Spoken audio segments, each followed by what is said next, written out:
Good morning, Plum here playing Water Tanks. Now before this replay starts today, I want to show you this because it's all kind of interconnected. Yesterday's video was Crimson in his Bromwell, and then yesterday, actually, same day as the video came out, I actually played with Crimson and Manga Marshall, his good friend, and I've known these two guys now for, it'll be going on probably 2 years soon, something silly. And you know how I said in yesterday's video that they always come higher than me? Well, the first game we played yesterday, we took out our Bromwells as a platoon, and dun dun dun, I came top. I was so pleased. I remember exclaiming to them when we played that game, I beat you both. I only just managed to pip Crimson. He had a right barnstormer at the end. I had a kind of a steady match, getting some damage, getting the occasional kill. Then at the end there were like 4 tanks left and he killed 3 of them. And I was thinking, oh no, I've lost it now. He's going to beat me because he's Crimson and he will. normally the pecking order is Manga, Crimson, me, because that's W&8s and things. That's the order. But no, total reversal. So I just wanted to show you that because I'm just bragging. Don't listen to me in my videos. I'm talking. Yeah. Anyway, the next game I think it all turned around and I was bottom, and then it was everything became normal again. It was a freak of nature, but having followed on from yesterday's video, I just wanted to share that. So here we go. Anyway, on to today's match with Manga Marshall in his T28 Concept. So on to the main event, and obviously this is Manga Marshall. Now he's a better player than Crimson, according to W&8 and all that kind of stuff. So should be in for a treat. I actually played the match you saw, obviously, before this result screen. Played that yesterday with the guys, and it's always a very comforty, kind of warm, snuggly feeling playing with those two fellas, because I always know they're going to have my back, I think. I'm sure they say, look, Plum's on, should we play with him? Yeah, we could do, I suppose. Let's use him as a meat shield, because he always makes mistakes. And we can use his burning wreck as cover.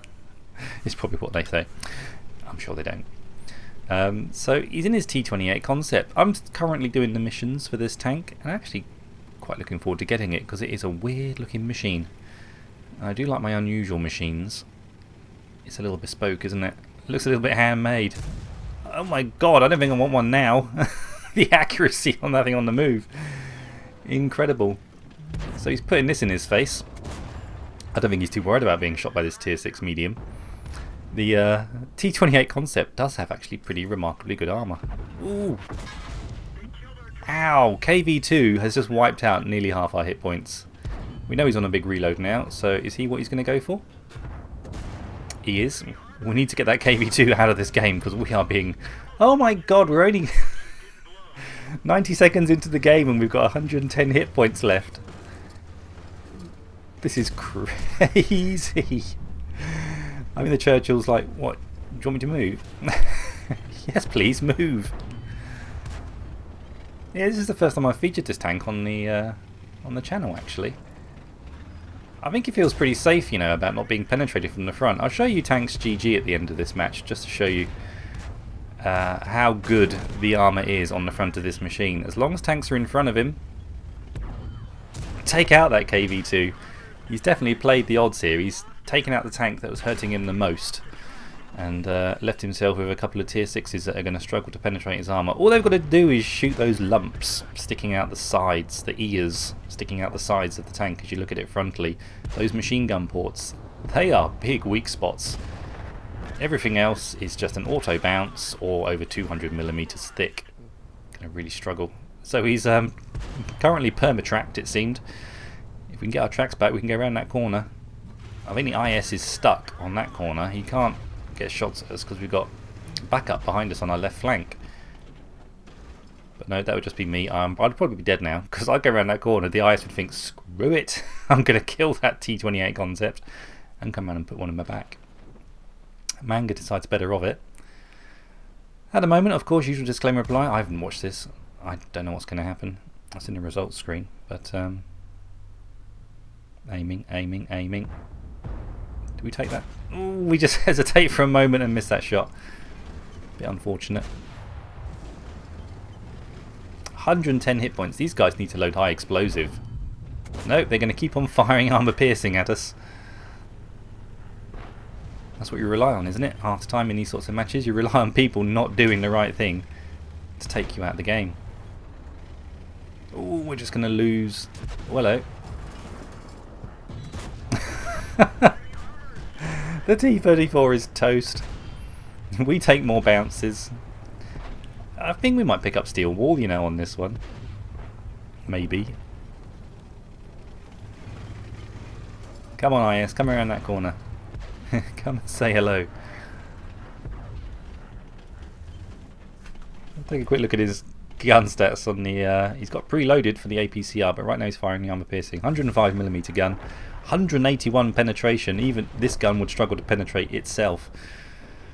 Frontally, you would need to load. Let's bring up the APCR. The APCR rounds to reliably go through the front of this tank. When you look at Tanks GG, it does have quite a nice big strip of green on the front of the tank, but it's the angle of it. If I just take control of the camera, that upper glacis in front beneath the gun, above that front plate, is green. It's like 90mm thick, but look at the angle of it. It's just an auto bounce. And that kind of hatch, where the driver might poke his head out of, that's heavily reinforced. It's bright red. So it's these little things.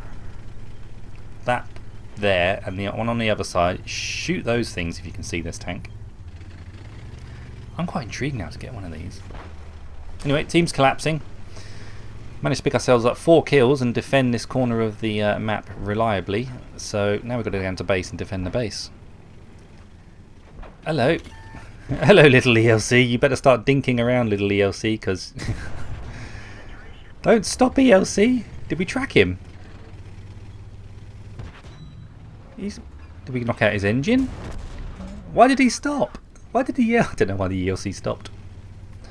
No idea. Chaffee's thinking about it, but probably thinking, actually, actually, I think I'll go around the other way. Runs into an E25. So we are being capped now. Hello. Thank you very much. Top Gun. Oh man. We're in a bit of trouble now. The Chaffee's coming round behind us. I think he is going to come around that corner. Our Crusader in our teams have been quite helpful.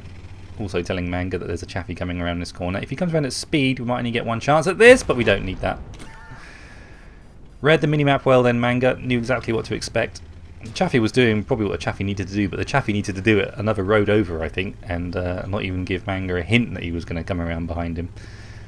He would have probably still expected it, but we could see him on the minimap, so yeah. It's just us left now. Hello. Enemy tanks everywhere, all desperate to try and take out Manga in his T28 Concept.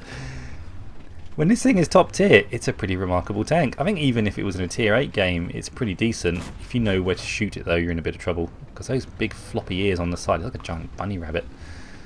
Shoot the ears!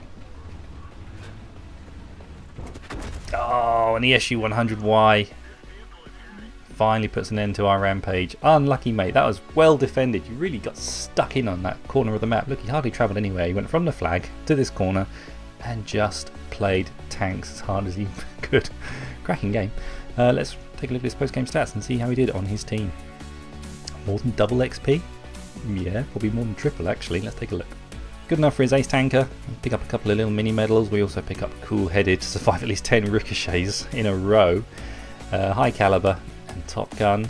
A lot of tanks dealt with in that game. Most of the enemy team were somehow, one form or another, touched up by the T28 Concept. Sorted by XP, yeah, it's nearly 3 times as much XP as the next player on his team. If he wasn't in this game, it would have just been an absolute carnage for this poor team if he wasn't there. I'm getting those. Who knows? The tank would have replaced him, but have he done as good a job as Manga Marshall? I don't think so. Detailed report. 21 shots fired, 17 connected. You'd hope so. It's a TD. Hits received 27, and damage blocked by armor 4,295. Damn good effort. Let's take a quick look at Tanks GG and show you that armor and where you can shoot this thing to hurt it. So you can see that's the front of the T28 Concept, and that frontal armor is 204mm thick. do this to the tank, and it's 215. So for many tier 6s and tier 7s, that's a bit of a struggle. So they're probably going to start aiming at this upper plate, but as you can see, it says at the bottom of that little pop-up window, result, ricochet. It's just too steep an angle, and that lower plate as well. So the front of this machine, the bulk of it is very well armoured. Around the gun mantlet and the turret, if you call it a turret, is also very, very, very well protected. You're going to have to aim very, very carefully if you want to try and hit these yellow parts on the side, but I don't know, I think you're going to get an auto ricochet, aren't you? At these sorts of angles, what, 18% chance of damage, 6% chance, is really tricky. However, you move around to the sides and suddenly, result, 100% chance of doing damage. It's these. This is what you've got to aim for on this tank. I can't back this up with footage, but maybe it happened in that game. I didn't notice it if it did, but it's good to know. You don't see a lot of these T28 Concept tanks around. They're not superbly, hugely popular, but maybe they should be because they are really well armoured at the front. It's good to have a TD that's this well armoured. It's a bit like a Jagdtiger in that regard, except the Jagdtiger can be penetrated quite easily, but it feels like it probably plays the same. A bit slow, but it's got armour when it needs it. This one's even better armoured. You know, at tier 7 it's pretty terrific actually. It is a bit of a rolling bunker. The mere fact that it actually looks like a bunker, this front section that you'd find on the beaches of Normandy, is also quite nice really. The American rolling bunker. Quite looking forward to getting one of these. I must see what missions I've got left to do and try and get them done, because I'd like to have a go on one of these. Anyway, thanks for watching everyone. That's Manga Marshall. And that's a back-to-back of Manga and Crimson. Two guys I play often with, if I can help it, if I can find them on. Oh, they're on. Right, play with them, because they're good. Hope you enjoyed their gameplay. Keep your heads down, drink plenty of water, and I will play World of Tanks again soon. Take care. Bye-bye.